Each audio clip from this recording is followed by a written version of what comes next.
Cervical cancer. Some think it's rare, others assume it only affects older women. Many believe they'd know if something was wrong. But the truth?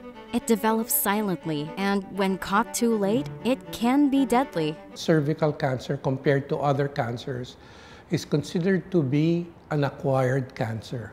We acquire it through a virus that can be sexually transmitted. Therefore, it's not genetically transferred. Just because you have a relative who developed cervical cancer doesn't mean you will get it. But the problem is, everybody can get it if they get that high-risk HPV virus. All women who have had sexual intercourse are at risk of having cancer. Pero hindi lahat ng babae na nagkaroon ng sexual contact will have cervical cancer. Hindi lang naman yung penetrative sexual intercourse, oral and anal intercourse, nakukuha din siya. The virus will take around 10 years para maging siyang full-blown cancer.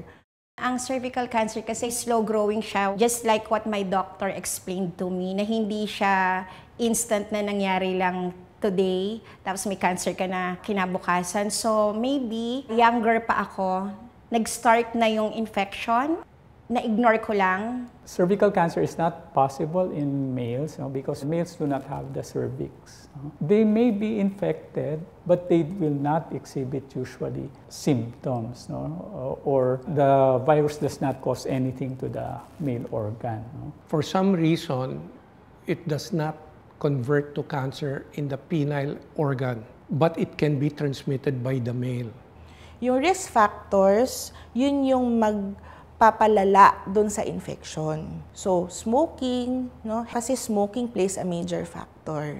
Yung pag-inom din ng oral contraceptive pills ng matagal, major factor din siya. And yung pagkakaroon ng maraming anak.